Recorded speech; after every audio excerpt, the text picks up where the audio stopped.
ونصلي ونسلم على رسوله الكريم أما بعد فأعوذ بالله من الشيطان الرجيم بسم الله الرحمن الرحيم أحل لكم ليلة الصيام الرفث إلى نسائكم هن لباس لكم وأنتم لباس لهن علم الله أنكم كنتم تختارون أنفسكم فتاب عليكم وعفى عنكم فالآن باشروهن وابتغوا ما كتب الله لكم وكلوا واشربوا حتى يتبين لكم الخيط الأبيض من الخيط الأسود من الفجر ثم أتموا الصيام إلى الليل ولا تباشروهن وأنتم عاكفون في المساجد تلك حدود الله فلا تقربوها كذلك يبين الله آياته للناس لعلهم يتقون.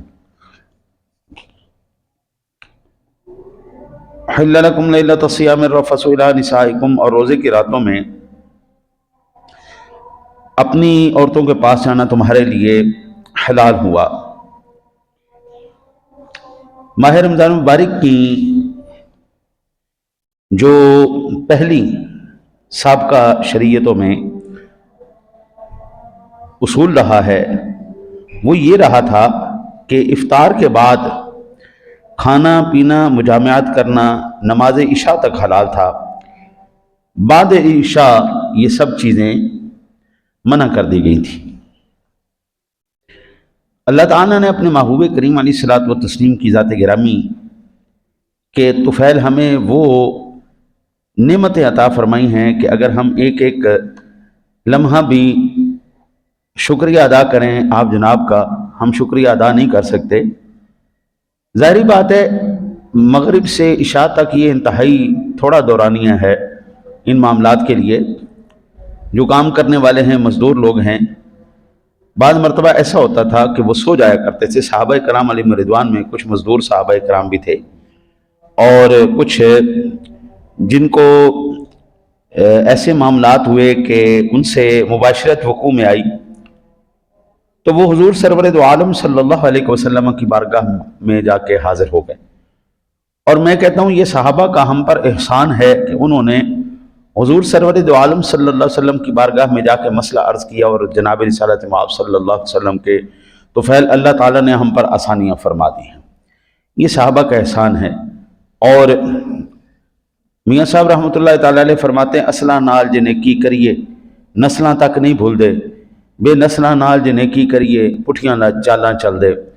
نمک حرام بھی بیچ میں لوگ ہوتے ہیں کہ جن کے صدقے ہمیں آسانیاں ملی ہیں ان کے خلاف بکواسات کرتے ہیں، صحابہ کرام علیہم رضوان کی توہین کرتے ہیں۔ بالخصوص سرور دو عالم صلی اللہ علیہ وسلم کے جو یار ہیں، چاروں یاروں کی بارگاہ میں، بالخصوص خلفاء ثلاثہ کی بارگاہ میں گستاخی کرنا، لب کشائیاں کرنا، زبان درازیاں کرنا، اللہ نے انہی کے صدقے ہمیں بہت سی آسانیاں عطا فرمائیں۔ ان میں سے ایک یہ ہے، جب ان سے یہ معاملات پیش آئے تو اللہ تعالیٰ کے حبیب کی بارگاہ میں گئے تو حضور سرور دو عالم صلی اللہ علیہ وسلم پر وحی نازل ہوئی، فرمایا احل لکم لیلۃ الصیام الرفث الی نسائکم، روزے کی راتوں میں اپنی عورتوں کے پاس جانا تمہارے لیے حلال ہوا۔ یعنی اب جو اصول ہے وہ افطار سے لے کر سحری تک آپ یہ سارے معاملات کر سکتے ہیں۔ آپ کھانا افطاری کے بعد فوراً کھانا چاہیں تب بھی ٹھیک ہے، آپ عشاء کے بعد کھانا چاہیں تب بھی ٹھیک ہے، رات آپ نہ کھانا کھائیں سحری کے وقت کھا لیں تب بھی ٹھیک ہے، اس میں کوئی حرج والی بات نہیں۔ یہ حضور سرور دو عالم صلی اللہ علیہ وسلم کی امت کے لیے خاص انعام اللہ تعالیٰ نے فرمایا۔ پھر اس کے بعد انتہائی اہم ترین الفاظ، قرآن کا ہر لفظ سبحان اللہ اہم ہی ہے، لیکن ہمارے ایک معاشرے کے خاص پہلو کی طرف اللہ تعالیٰ کے ان پاک کلمات نے ہماری توجہ دلائی یا رہنمائی فرمائی، وہ ہے جی ہن لباس لکم وانتم لباس لہن، وہ تمہاری لباس ہیں اور تم ان کے لباس ہو۔ جب تک میاں بیوی ایک دوسرے کے ساتھ مخلص ہو کے چلیں گے، ایک دوسرے کا پردہ رکھیں گے، حضرت ساری زندگی وہ کامیاب رہیں گے، کبھی ٹھوکر نہیں کھائیں گے۔ جس وقت ان دونوں کے درمیان پھوٹ پڑ جائے، ایک دوسرے کے ساتھ وفاداری نہ ہو، چھوٹی چھوٹی باتیں، وہ جو بچی شادی کے بعد اپنے ماں باپ سے ٹیوشن لیتی ہے نا، چھوٹی چھوٹی بات کی، تھوڑی تھوڑی چیزوں کی ٹیوشن لیتی ہیں، وہ اللہ کے فضل سے طلاق کی ڈگری لازمی لیتی ہے۔ جو شادی کے بعد بھئی کون سا ایسا گھر ہے جس گھر میں معاملات نہیں ہوتے. پھر جب نئے دو ذہن ملتے ہیں آپس میں، دو خاندان آپس میں ملتے ہیں، ان کی روایت اور ہے، ان کی روایت اور ہے، ذرا سی چپکلش ہوتی ہے، اختلاف رائے ان کا آپس میں بنتا ہے. یہ نہیں ہوتا کہ جناب آپ کو جاتے ساتھ ہی آپ کے سارے غلام ملیں گے. ان کی تمنا ہوتی ہے یہ ہماری غلام بن کے رہے، یہ ہماری نوکر بن کے رہے. اس کی یہ تمنا ہوتی ہے جو میں آئی ہوں تو میرے ہی سارے جناب گن گائیں اور میری آؤ بھگت کریں جی، سبحان اللہ. میں شہزادی مان کے بیٹھی رہوں جی تو سارے میری. تو یہ آپس میں 1 سال تک 1.5 سال تک ذہن آپس میں بڑی مشکل سے جا کے ملتے ہیں. وہ ان کو سمجھتے ہیں، وہ ان کو سمجھتے ہیں. پھر یہ کہ ان کی باتیں ادھر کرنا، ہاں جی، بات بات کی، آج میری ساس نے مجھے یہ کہہ دیا، آج میرے شوہر نے مجھے یہ کہہ دیا، آج میری نند نے یہ کہہ دیا، آج میرے دیور نے یہ کہہ دیا. چھوٹی چھوٹی باتیں جو ہے نا جی وہ پردہ اٹھانا. تو قرآن کہتا ہے یہ بات ٹھیک نہیں ہے. ہن لباس لکم وانتم لباس لہن. وہ تمہاری پردے دار ہیں، تم اس کے پردے ہو، وہ تمہارا پردہ ہے. تو اس کے عیبوں پر پردہ رکھ، وہ تیرے عیبوں پر پردہ رکھے. دوسرے ایک دوسرے کو ہوگا جی بڑا سبحان اللہ، سب خیر، سب خیر. ہماری مائیں بزرگ خواتین، ہمارا پنجابی کلچر ہے، ہم پنجاب کے اندر رہنے والے ہیں. ہماری ماؤں نے تو مارے بھی کھائی ہیں، شادیوں کے بعد مارے بھی کھائی ہیں، مارے کھانے کے بعد، لیکن وہ زبان نہیں کھولتی تھی. ماؤں سے ملتی بھی تھی، سارا کچھ ہوتا تھا، لیکن انہوں نے کبھی گھر کے حالات نہیں بتائے کہ میرا شوہر مجھے مارتا ہے. ہمارے جو بزرگ حضرات ہیں جو ابھی بھی کپل ہیں، ان کا اب بھی جب داؤ چلتا ہے تو وہ ایک آدھی کھڑکا دیتے ہیں. لیکن آج کا جو ہے نا جی وہ بڑا عجیب سا پروگرام چل گیا. آج کے معاملات بالکل گڑبڑا گئے.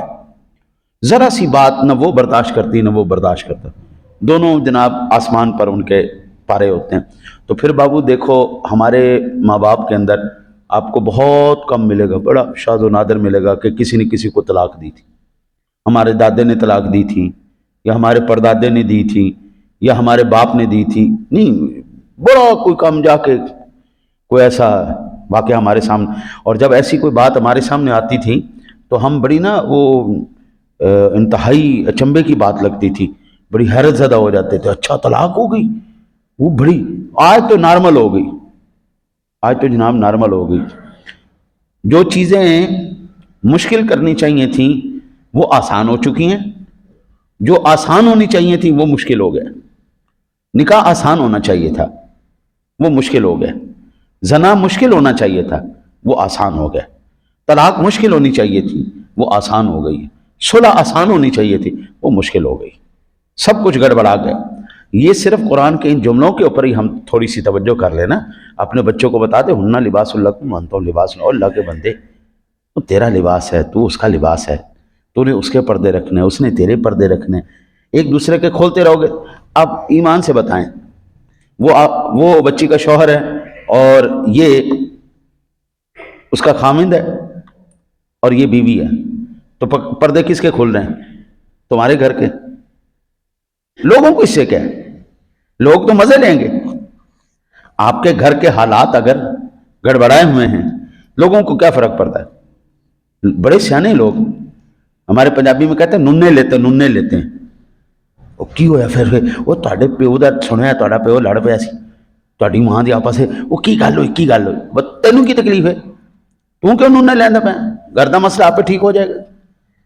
گھر کے مسائل کو باہر نہیں لاتے.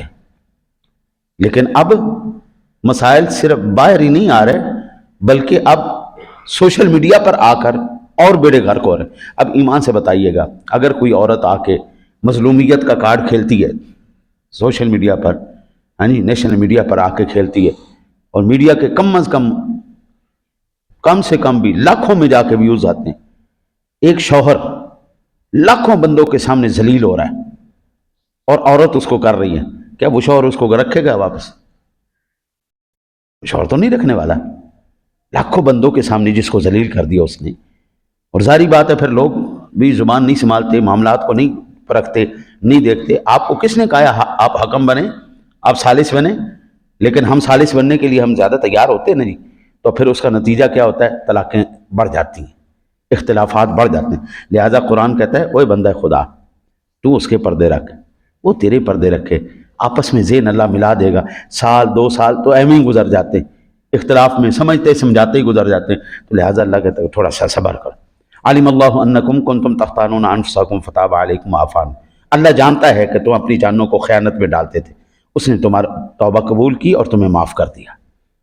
جب اللہ معاف کر دیتا ہے تو بندے کو بھی تو چاہیے نا کہ تھوڑا سا حیا کے اوپر ہاتھ رکھیں. ہیں جی، فالآن باشروہن وابتغوا ما کتب اللہ لکم وکلوا واشربوا حتی یتبین لکم الخیط الابیض من الخیط الاسود من الفجر. لہٰذا اب تم جو ہے ان سے صحبت کرو اور طلب کرو جو اللہ تعالیٰ نے تمہارے نصیب میں لکھا ہوا ہے، اور کھاؤ پیو یہاں تک کہ تمہارے لیے ظاہر ہو جائے سفادی کا ڈورا سیاہی کی ڈورے سے، اور طلب کرو. صرف مجامعت جو ہے وہ صحبت وہ اس لیے نہیں کرنی چاہیے کہ بس ٹھیک ہے، بلکہ جب بھی صحبت کریں اللہ سے یہ نیت کریں، دعا کریں یا اللہ اس کے نتیجے میں جو بچہ ٹھہرے ہمارے نیک اور صالح اولاد فرما دے. نیک اور صالح اولاد کے لیے کوشش کرنی چاہیے. اللہ سے دعا اللہ تعالیٰ آپ کو مجھے عمل کی توفیق عطا فرمائے.